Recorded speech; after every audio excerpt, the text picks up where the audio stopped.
سلامونه مې ومنئ ملګرو، زه یم جار صافی او زما د چینل نوم هم دی جار صافی. ملګرو، زه وخت په وخت له تاسې سره غزلې وړاندې کوم او هغه هم د مختلفو شاعرانو، د نامتو شاعرانو. ملګرو، نن مې یو بل شي ته فکر شو، بلکې که زه دا وایم چې پخوا هم ما دې شي ته فکر و.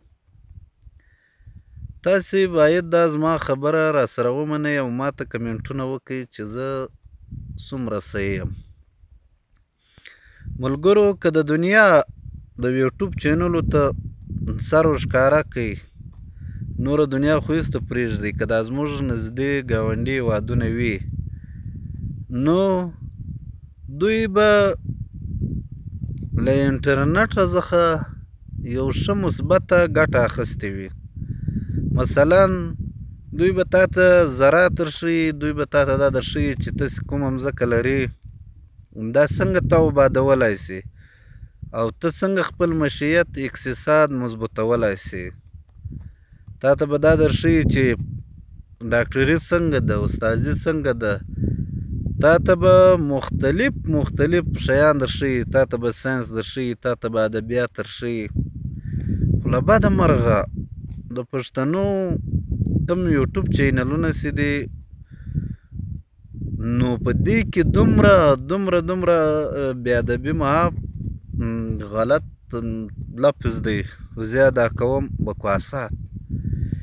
یعنې زموږ ژوند یې ټول را ضایع کړی دی. خو علي شاه دی، خو پلانکی دی، خو پلانکی دی، خو علي شاه مور دی، خو پلانکی یوسفزی دی، خو علي پشا دی، خو طارق جمیل دی، خو پلانکی دی، خو پلانکی.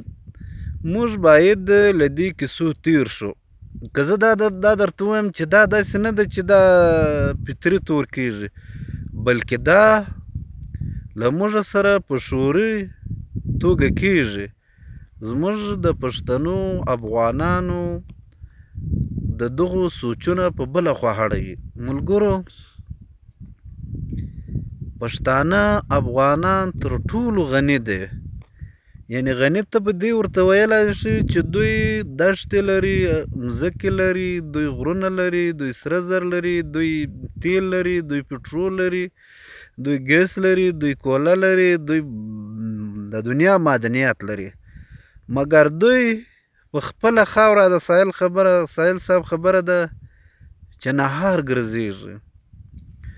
نو موږ باید چې یوټیوب ته راځو، دغه هسې سوچ ورته وکړو او موږ چې کوم چینل راواړو، موږ باید په دې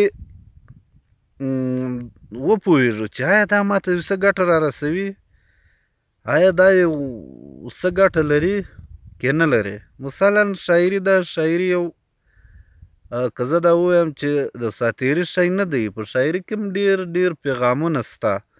مګر خو ځینې خلک دلته بیا نورې کیسې کوي، هغه ما درته وویل چې هغه له موږ سره په قصدن کېږي او زموږ ځوانان په دې مصرفوي.